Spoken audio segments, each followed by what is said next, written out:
Hola, soy Oscar Mata. Seguimos estudiando la declaración de fe número 10 de la Iglesia de Dios.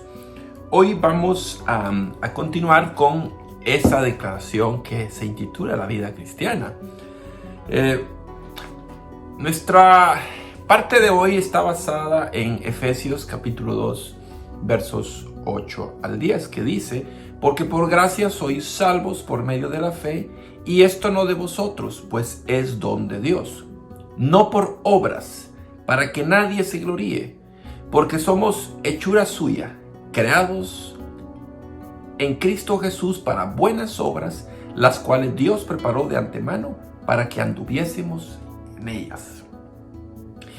Las palabras de Efesios capítulo 2 versos 8 al 10 forman un puente maravilloso entre la verdad de que la salvación es por gracia a través de la fe. Y esto es interesante porque todo el mundo lee Efesios capítulo 2 verso 8, por gracia sois salvos, y somos salvos por gracia, y somos salvos por gracia, y yo lo he repetido también porque es bíblico, ¿no? Sin embargo, el texto no termina ahí. El puente va desde que somos salvos por gracia a la realidad de que los creyentes en Cristo son creados para obedecer a Dios. Es decir, que no se queda ahí: oh, yo ya creo y por gracia soy salvo, ya estuvo. Tampoco estamos diciendo de que somos salvos por obras. No, la salvación es por gracia. Pero cuando usted entra a ese camino de la salvación, entonces usted es una nueva criatura creada para buenas obras, para ser obediente a Dios. Libremente redimidos por gracia, los cristianos son llamados a vivir una vida en santidad y buenas obras, abandonando el pecado y la esclavitud que era nuestra previa manera de vivir. Y aquí está el tema interesante, porque muchos pues sí proclaman la salvación por gracia y que no hay nada más que hacer, que puedes vivir como quieras, no vayas a ninguna iglesia, puedes vivir como tú quieras, porque al final la salvación es por gracia. Jesús ya hizo el trabajo completo y nosotros no tenemos que hacer nada. Y es cierto, no tenemos que hacer nada para obtener esa salvación. Pero si tú realmente eres un cristiano, pero quieres vivir como en la nueva vida cristiana como tu antigua vida, entonces realmente no eres un cristiano. Lo que estás diciendo nada más es repitiendo algo. Porque el verdadero creyente, aquel que ha creído en Jesús, tiene una intensa necesidad de cambiar su vida, de dejar de ser quien era para convertirse en alguien diferente y ser más acorde con la voluntad de Dios, conforme a la santidad, para las buenas obras, para vivir conforme a lo que Dios manda. Si no, pues bueno, será como cualquier persona que profesa una religión de labios nada más, ¿no? Yo recuerdo que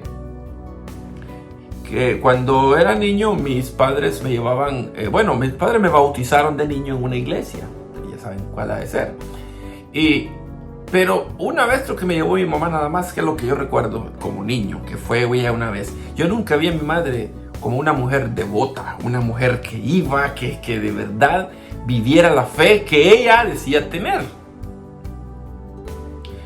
Y así pues también conozco a varias personas que les pregunto: ¿tienen alguna creencia en particular? Sí, bueno, y se quedan pensando así como: bueno, puede decirse que soy católico, dicen algunos. Bueno, soy evangélico, pero ando caído. Dice usted: ok, ¿qué significa eso, ando caído? Significa que aunque somos salvos por gracia, la persona sabe que su vida no está bien, que no está acorde con la voluntad de Dios. Entonces, aún teniendo una creencia, optan por vivir diferente al llamado de Jesucristo. Imagínese usted nada más a un hombre que diga: sí, yo amo a mi esposa, pero la verdad es que me gusta andar con otras. La amo a ella, pero me gusta andar con otras. No le puedo dar la exclusividad. Así es como funciona en temas de decir: bueno, yo soy salvo por gracia y sí creo en Jesús, pero no le puedo dar la exclusividad a Jesús. No le puedo dar la exclusividad a Él. ¿Por qué? Porque el mundo es más atractivo para mí. Entonces ese es el punto en el que estamos reflexionando, a que sí, la salvación es por gracia, pero si tú realmente eres un creyente cristiano, tu vida cristiana va a dar evidencia de que tú realmente eres cristiano. Y no estoy hablando de perfección, porque eso nadie lo alcanza. Nadie alcanza ese grado de exaltación santa y virtuosa. Sin embargo, vivimos en una vida de constante cambio para adaptarnos más cada día a la voluntad de Dios.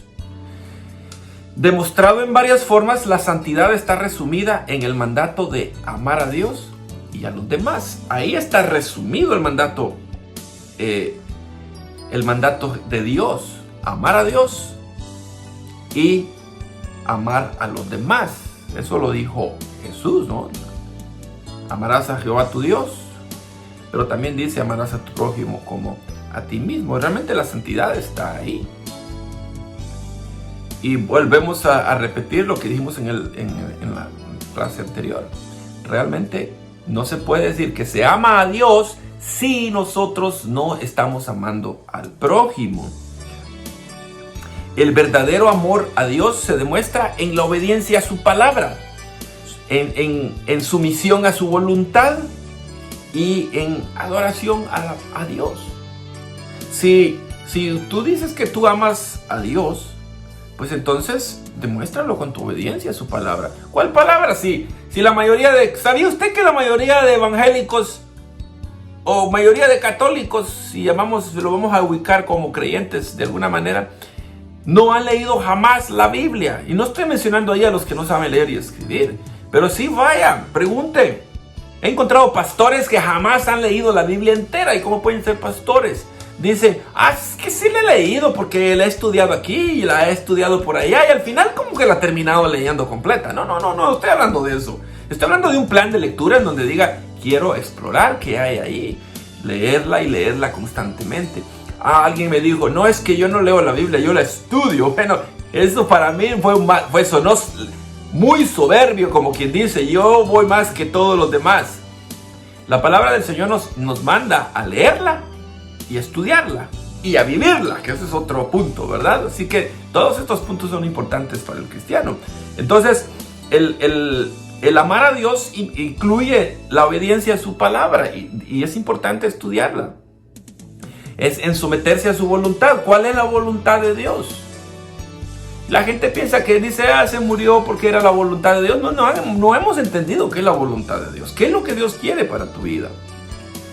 Y por supuesto, adorarlo.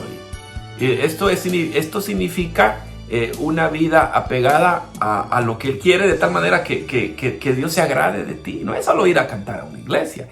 Bueno, y todos estos elementos también implican el estudio bíblico, la constante búsqueda de saber qué es lo que Dios quiere para nuestras vidas. El verdadero amor al ser humano, que es la otra parte, se demuestra en la atención afectuosa, en las relaciones desinteresadas y en rehusarse a lastimar a otros. Esto implica entonces el sentido de amor a los demás, el afecto hacia los demás, el aprecio por la vida, el aprecio por los seres humanos, sin discriminar a nadie. Y cuando digo sin discriminar a nadie, estoy siendo bastante profundo en lo que quiero decir con eso. Por ejemplo, ¿cómo puede haber un cristiano por ejemplo, un cristiano blanco que discrimina a las personas de color? ¿Cómo puede ser un buen cristiano? ¿Cómo puede serlo si cree que su mismo color de piel lo puso por encima de los demás? Entonces no ha entendido las escrituras. Y esto alguien puede decir, sí, es cierto. Sí, pero también yo lo vi en Guatemala, ¿no? Muchos creyentes que van a las iglesias, pero discriminan a los hermanos indígenas. Y eso lo he visto en muchos lugares. Y también he visto hermanos indígenas que no quieren saber nada de los blancos. Y cualquiera dirá, sí, porque vinieron a invadir, sea lo que sea. Pero hay odio en el corazón de los cristianos. Y los cristianos no debemos tener odio en el corazón. Entonces, ¿cómo podemos decir que amamos? Entonces ahí nuevamente decimos, ¿soy de verdad cristiano? Si ando con odio, nada, eso por el color de piel. Imagínense por qué otras cosas habrá odio en el corazón. Cuando hablamos también de relaciones desinteresadas, eso significa en amar a mi vecino, amar a mi paisano, amar al resto de personas que son diferentes a mi sentir, a mi pensar. Y no tengo que esperar a que ellos cambien para yo amarlos. No, yo los amo independientemente de quiénes son. Les sirvo independientemente de quiénes son, si creen o no creen lo que yo creo. Imagínese usted que el cristianismo se basara en hacer el bien a los cristianos. La palabra de Dios no dice que hagamos el bien solo a nuestros hermanos, dice al prójimo, dice al ser humano. El amor es para el ser humano, no solo para tu hermano. Pero si entre las iglesias ayudan a veces, imagínese usted a los demás.